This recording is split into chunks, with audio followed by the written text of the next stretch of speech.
ہمارے اوپر اس صوبے کے اندر ظلم ہوا، جبر ہوا، ہماری چادر چار دیوالی پامال کی گئی، ہماری پشتون روایت تباہ کی گئی، ہمارے ورکر پہ ظلم ہوا، آپ میں سے ایک بندہ نہیں بولا کہاں تھی آپ کی غیرت، کہاں تھی آپ کی پشتو، کہاں تھا آپ کا رواج، کہاں تھی آپ کی روایات؟ آپ خوش ہو رہے تھے، آپ یہ کروا رہے تھے،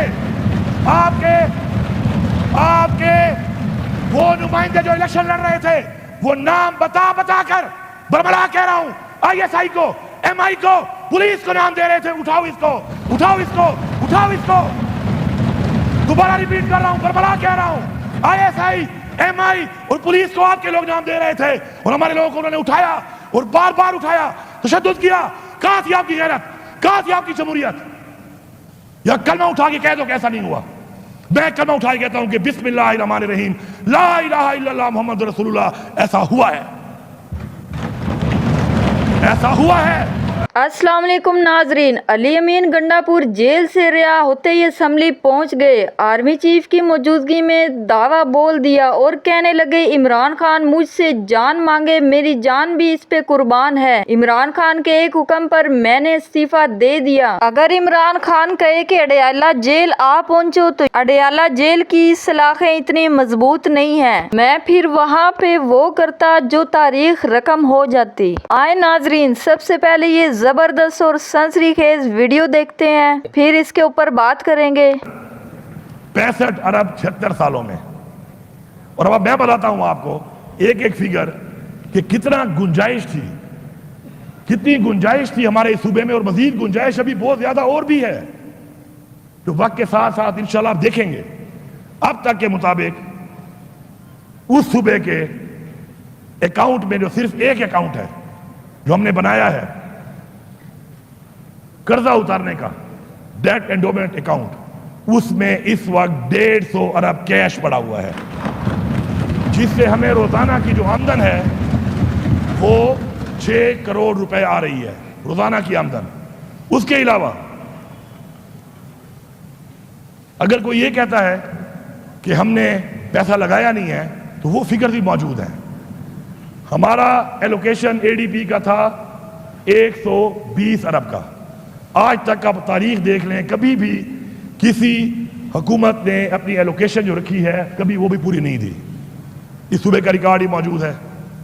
ہم نے ماشاءاللہ وسائل بڑھا کر اس 120 ارب کے بجائے 33 ارب کی اے ڈی پی پلس دی اور اس پہ 153 ارب روپے لگایا، جس سے کہ تاریخ میں پہلی دفعہ 441 اسکیمیں جو سالہ سال سے رکی ہوئی تھی وہ مکمل ہوئی ہیں، اور الحمدللہ 13.5 سال کا تھرو فارورڈ جو حکومت بھی آئی ہے، تھرو فارورڈ بڑا ہے، کبھی کم نہیں ہوا۔ الحمدللہ ہمیں 13.5 سال کا جو تھرو فارورڈ ملا تھا، آج ہماری اچھی مینجمنٹ کی وجہ سے یہ بجٹ پیش ہونے کے باوجود وہ 5.1 سال کا رہ گیا ہے۔ اس کے علاوہ 72 ارب روپیہ ہم نے جو انہیریٹ کیا، جو وراثت میں ہمیں ملی لائبلٹی، جو کہ 36 ارب پینشن اکاؤنٹ سے پیسے نکالے گئے تھے، اس کی جگہ ہم نے 40 ارب ڈالے۔ اس کے علاوہ ہمارے مختلف ایم ٹی آئی، ہمارے واساز، ہماری یونیورسٹیز، ایکس وائی زیڈ جو ہمیں وراثت میں لائبلٹی ملی تھی، ہم نے 72 ارب روپے کی لائبلٹی اتاری ہے ان 15 مہینوں میں۔ اس کے علاوہ آپ کا ایکس فاٹا مر ڈسٹرکٹ، ان کی ایک اے آئی پی ہوتی ہے، اے آئی پی کے اندر آج تک حقوق ان کو نہیں دیے جا رہے۔ فیڈرل گورنمنٹ نے اس سال 43 ارب دینا تھا لیکن صرف 6 ارب روپے دیا۔ یہ ہے سیریسنس جو ہم باتیں کرتے ہیں امن و امان کی، بڑے بڑے دعوے کرتے ہیں، مختلف پارٹیوں کے لوگ کرتے ہیں، جو وہاں بیٹھے ہوئے ہیں فیڈرل میں، ان سے سوال ہے کہ صرف 6 ارب دیے گئے، لیکن ہم نے حق سمجھتے ہوئے، اپنا فرض سمجھتے ہوئے اور ان کا حق سمجھتے ہوئے اپنی طرف سے ادھر کہا کہ ترقی میں رکاوٹ نہ بنے، 20 ارب روپیہ دیا ہے۔ یہ ساری باتیں ہم ریکارڈ ہیں، موجود ہیں، تاکہ ان کی ترقی جاری رہے۔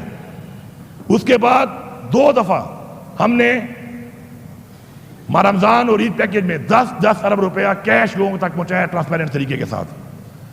20 ارب کی ہم نے گندم خریدی، اور ماشاءاللہ آج اس صوبے کی تاریخ میں سب سے بڑا ہمارے پاس گندم کا ریزرو پڑا ہوا ہے کہ 1 سال تک ہمیں گندم کی ضرورت ہی نہیں ہے. اتنی گندم ہمارے پاس موجود ہے جو ہم نے خریدی ہے. یہ پیسے سارے کے سارے کہاں سے آئے اور اس سے پہلے کہاں جا رہے تھے؟ یہ سوال میں اس عوام پہ چھوڑتا ہوں. اگر پرفارمنس کی بات ہے، ڈیلیورنس کی بات ہے، کارکردگی کی بات ہے، تو یہ سوال آپ کے سامنے ہے، پہلے کے حالات اور آج کے حالات. اور میں پھر ریپیٹ کر رہا ہوں کہ مزید بڑی گنجائش ہے، اور میں یہاں پہ اعلان کر رہا ہوں انشاءاللہ کہ آپ کو اس سال اس ADP پلس کے آپ کے بجٹ کے علاوہ پہلے سے ڈبل پیسے انشاءاللہ اور بھی دیے جائیں گے. ہمارے پاس اتنے وسائل ہمارے سامنے آ چکے ہیں. اور یہ بھی بتا دوں، میں 9 مئی سے پہلے اٹھایا گیا تھا. 9 مئی ایک بہانہ ہے. میں 9 مئی سے پہلے گرفتار ہوا تھا. 9 مئی نہیں ہوا تھا. یہ 9 مئی کے راگ میرے سامنے کوئی نہ مارے. 9 مئی سے پہلے بھی میرے میں تشدد کیا گیا اور مجھے کہا گیا عمران خان کے خلاف بیان دو، بش حبیبی کے خلاف بیان دو. میں on floor of the house کہہ رہا ہوں، کلمہ پڑھ کے کہہ رہا ہوں. اس وقت 9 مئی نہیں ہوا تھا. یہ نفرت تھی، عمران خان کو ختم کرنے کی سازش تھی. 9 مئی سے پہلے بھی تھی. 9 مئی بہانہ ہے صرف، اور میں اس کا گواہ ہوں. تو جناب آپ بتا دیں آج کہ آپ یہ دیکھ رہے ہیں، اس ایوان کا آپ حصہ ہیں کہ 21 دن سے ہم کہہ رہے ہیں ایک ملاقات کا. یہ ملاقات اگر آپ نہیں کرا سکتے آپ مان لو آج اگر کوئی قلعہ یہاں پر ہے تو وہ پختونخوا ہے. اور پختونخوا کی عوام کا ریکارڈ ہے کہ ہمیشہ آزاد رہے ہیں. انہوں نے کسی کی غلامی برداشت نہیں کی اور ہم نہ غلامی برداشت کریں گے. اب اس وقت اپنی محنت سے اور اپنے حق کے لیے جو ہم نے جنگ لڑی ہے، اس میں جو چیزیں اس سازش کو کرنے کے لیے ان کی مجبوری ہیں، تو پہلے تو عمران خان کو یہ چاہتے ہیں کہ عمران خان کا ایک قلعہ جو اس کا مضبوط قلعہ ہے ہمیشہ سے، اور جن لوگوں میں ایک کیپیسٹی ہے کہ کوشش تو انسان کرتا ہے، فیصلہ اللہ کرتا ہے، اور کوشش کرنے والوں میں اور انشاءاللہ پھر ہدف حاصل کرنے والوں میں ہمارے آباء و اجداد کی ایک تاریخ رہی ہے انشاءاللہ، اور ہم ہی ہدف حاصل کریں گے. خزانے پہ ان کی نظر ہے. اتنا بڑے خزانے میں جو پیسہ ہے جو ان کو نظر آ گیا ہے، تو یہ جنہوں نے ملک کو لوٹ کے تباہی مچائی ہوئی ہے اور آج تک یہ ملک تباہی کے دھانے پہ یہ لے گئے، تو یہ اس خزانے کی طرف دیکھ رہے ہیں. کیونکہ ہم نے الحمدللہ 53 ارب روپیہ اس 15 مہینوں میں قرضہ بھی اتارا ہے اپنا. عمران خان کی پالیسی کے مطابق ہم نے اتارا ہے کہ ہم اپنے پاؤں پہ کھڑے ہوں گے. قرضہ ہم نے 1 روپیہ بھی نہیں لیا کہ ہم پاؤں پہ کھڑے ہوں گے. ہم نے خوددار اور خود مختار اور آزاد قوم بننا ہے، آزاد صوبہ بننا ہے، تو ہمیں اس کے لیے خود مختار ہونا پڑے گا، خوددار ہونا پڑے گا. اور اس کے لیے ہمارے اپنے ریونیوز اور قرضے والی قومیں کبھی بھی آزاد نہیں ہوتی. تو ہم نے یہ بھی اتارا ہے ماشاءاللہ. دوسری چیز NFC. اتنا بڑا ظلم ہے کہ آئین کے مطابق مرج ہونے کے بعد جو آبادی ہمارے پاس آئی، جو علاقہ ہمارے پاس آیا، اس کا ہمیں NFC شیئر نہیں مل رہا. اب جنگ لڑتے لڑتے پورے قوم جانتی ہے اور اناؤنس ہو چکا ہے آفیشلی کہ اگست میں NFC آئے گی، اور اگر ہم ہوں گے تو NFC ان کو لانی پڑے گی. اس NFC کے اندر ہمارا آئینی حق جو ہے وہ 250 ارب سے زیادہ ہمارے صوبے کو ہر سال ملے گا، اور وہ حق ابھی ہم لینے کے قریب ہیں اور ان کو دینا پڑے گا. کیونکہ آفیشلی جب یہ ڈکلیئر ہو گیا کہ NFC اگست میں آئے گی، تو جب آئے گی تو ہمیں وہ مانگنے کی ضرورت ہی نہیں ہے. NFC میں ہمارا آئینی طور پر ہی یہ آبادی اور رقبے کے لحاظ سے جو رائٹ ہے وہ ہمیں مل جائے گا. دوسرا NHB جس کا ہمارا 2000 ارب سے زیادہ واجبات دینے ہیں فیڈرل حکومت نے، اس پہ بھی کمیٹی بن چکی ہے. اور کوئی بھی کسی بھی طرح سے یہ کمیٹی ہمارے ان پیسوں کو جھٹلا نہیں سکتی. ان کو یہ پیسے دینے پڑیں گے. کمیٹی ہم نے بنوا لی ہے اور یہ پیسہ یہ دیں گے، چاہے قسطوں میں دیں چاہے اکٹھا دیں. تو یہ وصولی بھی ان کو نظر آ رہی ہے جو ان سے ہونی ہے. تیسرا ٹوبیکو سیس. ٹوبیکو کے اندر 18ویں ترمیم کے بعد ٹوبیکو جو ہے وہ ایک کراپ ہے اور ایگریکلچر ہے اور ایک ڈیوالو سبجیکٹ ہے صوبے کا، لیکن 200 ارب سے زیادہ ہر سال اس سے آتا ہے. انہوں نے اس صوبے کے ساتھ زیادتی کی اور وہ ٹوبیکو والی چیز کو اپنے پاس رکھ لیا جو کہ 18ویں ترمیم کے خلاف ہے. اس پہ جنگ لڑتے لڑتے اس پہ بھی کمیٹی بن چکی ہے اور کوئی بھی اس کو ڈکلیئر یا تو 18ویں ترمیم واپس ہوگی اور یا پھر ٹوبیکو ایگریکلچر اور کراپ ڈکلیئر ہے، اس پہ ہمیں حق ملے گا. یہ بھی 250 ارب سے زیادہ پیسہ ہے جو ہمارے صوبے کا ہے. یہ ساری چیزیں اب اس جگہ پہ آ چکی ہیں. اس دھانے پہ کی وہ جنگ تھی، شاید پہلے والوں نے بھی لڑی ہو. اللہ نے شاید ان کے وقت میں یہ نہ کرنا ہو. اللہ کا ایک نظام ہے, کسی کے وقت میں کوئی چیز وہ کرتا ہے, شاید اس وقت میں ہونے ہوں. اللہ کرے گا کہ یہ ہم ہی وہ لوگ ہوں گے جو سرخرو ہوں گے اس چیز میں کہ ہم اپنے صوبے کا حق اپنے صوبے کو دلانے میں کامیاب ہوئے. ہماری یہ دعا ہے کہ اللہ ہمیں ان لوگوں میں شامل کرے. اس کے ساتھ ساتھ آخر میں پھر بڑے واضح طور پہ کہتا ہوں کہ عمران خان ہمارا لیڈر ہے, یہ مینڈیٹ عمران خان کا ہے, یہ حکومت عمران خان کی ہے. یہ حکومت کے اندر کسی طرح کی کوئی بھی بجٹ ہے یا کوئی بھی چیز ہے اس کو امینڈ کرنا, اس کے اندر انکلوژن کرنا, اس کے اندر ڈیلیشن کرنا, اس کے اندر انکریز کرنا, اس کے اندر ڈیکریز کرنا, یہ عمران خان کا اختیار ہے. عمران خان کا حکم پہ ہی سب کچھ ہوگا. اور اگر عمران خان کسی بھی واقعے کہتا ہے کہ عمران خان چاہتا ہے کہ یہ حکومت ختم ہو تو عمران خان کے اختیار کے اوپر عمران خان اس کو ختم کرے گا, تو ہم سب اس کے لیے ہر وقت تیار ہیں. تو اس لیے سازش کرنے والے جو ایک چیز کو بنیاد بنا کر ملاقات نہ کروا کر اس سازش کے تحت ہی کام کرنا چاہتے ہیں تو سازش کامیاب نہیں ہوگی. اور میں یہاں پہ آخر میں ایک ریکویسٹ بھی کروں گا کہ یہاں پر یہ بات آتی ہے کہ جی ملاقات کون کراتا ہے ملاقات. آج یہاں پہ میں پوچھنا چاہوں گا جناب, اس کے بعد آپ نے بتایا کہ اپوزیشن لیڈر بھی بات کریں گے. اپوزیشن لیڈر صاحب, میں آپ سے ایک سوال کر رہا ہوں.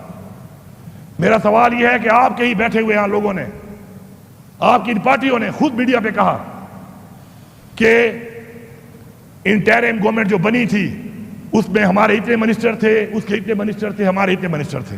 ناظرین, آج کی اس تفصیلی گفتگو میں آپ نے مقرر کا موقف سنا جس میں صوبے کی مالی صورتحال, ترقیاتی منصوبوں, بجٹ, قرضوں, وفاقی حکومت کے ساتھ مالی معاملات اور سیاسی حالات پر تفصیل سے بات کی گئی. مقرر نے اپنا نقطہ نظر سے یہ دعویٰ کیا کہ موجودہ صوبائی حکومت نے وسائل میں اضافہ کیا, ترقیاتی منصوبوں پر زیادہ سرمایہ کاری کی, پرانے منصوبے مکمل کیے اور مالی نظم و ضبط بہتر بنایا. ساتھ ہی انہوں نے یہ بھی موقف اختیار کیا کہ صوبے کے کئی آئینی اور مالی حقوق ابھی تک مکمل طور پر ادا نہیں کیے گئے, جن میں NFC award, net hydel profit اور دیگر مالی معاملات شامل ہیں. تقریر کے دوران عمران خان کا ذکر بھی بار بار سامنے آیا, جہاں مقرر نے واضح کیا کہ ان کے مطابق پارٹی کے تمام بڑے فیصلے عمران خان کی قیادت اور ہدایت کے مطابق کیے جائیں گے. اسی کے ساتھ انہوں نے سیاسی کارکنوں, گرفتاریوں اور سیاسی ماحول کے حوالے سے بھی اپنے تحفظات بیان کیے. یہ تمام نکات مقرر کے سیاسی موقف کا حصہ ہیں, جبکہ ان معاملات پر دیگر سیاسی جماعتوں اور متعلقہ اداروں کے اپنے الگ موقف بھی موجود ہیں. اب اصل سوال یہ ہے کہ ان تمام دعووں کا عملی نتیجہ کیا نکلتا ہے. عوام ہمیشہ تقریروں سے زیادہ کارکردگی کو دیکھتے ہیں.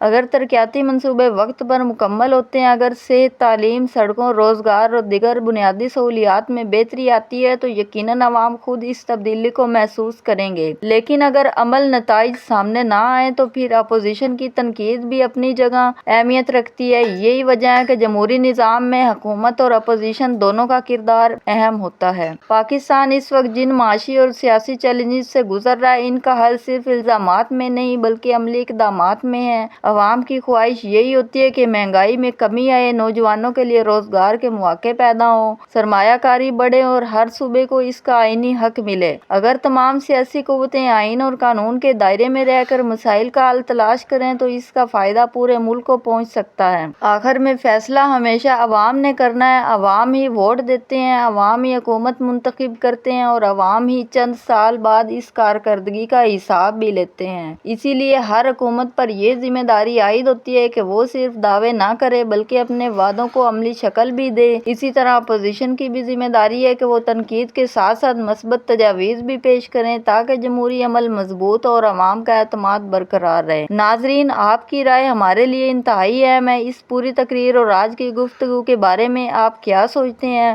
کیا آپ سمجھتے ہیں کہ پیش کیے گئے نکات زمینی حقائق سے مطابقت رکھتے ہیں یا آپ کی رائے مختلف ہے؟ ناظرین، ایک اور اہم پہلو جس پر ہمیں ضرور غور کرنا چاہیے اور وہ یہ ہے کہ پاکستان کی سیاست صرف حکومت اور اپوزیشن کے درمیان مقابلے کا نام نہیں بلکہ یہ عوام کے مستقبل، معیشت اور ملک ترقی سے بھی جڑی ہوتی ہے۔ جب بھی اسمبلی میں اس نوعیت کی تقریر ہوتی ہے تو ان کا مقصد صرف اپنے موقف کا دفاع کرنا نہیں ہوتا بلکہ عوام کو یہ باور کروانا بھی ہوتا ہے کہ کون سا راستہ ملک کے لیے زیادہ بہتر ہے۔ اسی لیے ہر دعوے اور ہر الزام کو کھلے ذہن کے ساتھ سننا اور پھر حقائق کی بنیاد پر اپنی رائے قائم کرنا ضروری ہے۔ اس تقریر میں بار بار مالی نظم و ضبط، ترقیاتی منصوبوں، قرضوں کی ادائیگی اور صوبائی حقوق کا ذکر کیا گیا۔ اگر واقعی وسائل میں اضافہ ہوا ہے، ترقیاتی منصوبے مکمل ہوئے ہیں اور عوام تک ان کے ثمرات پہنچ رہے ہیں تو یقیناً یہ ایک مثبت پیش رفت ہوگی، لیکن اگر ان دعووں پر سوالات اٹھتے ہیں تو ان کے جوابات بھی شفاف انداز میں سامنے آنے چاہیے۔ مضبوط جمہوریت بنیاد ہی احتساب، شفافیت اور عوامی اعتماد پر ہوتی ہے۔ اسی طرح وفاق اور صوبوں کے درمیان تعاون بھی انتہائی اہم ہے۔ ناظرین، اب آپ کی کیا رائے ہے؟ اپنی قیمتی رائے ویڈیو کے کمنٹ سیکشن میں ہمیں دیں اور مجھے دیں اجازت۔ اللہ نگہبان۔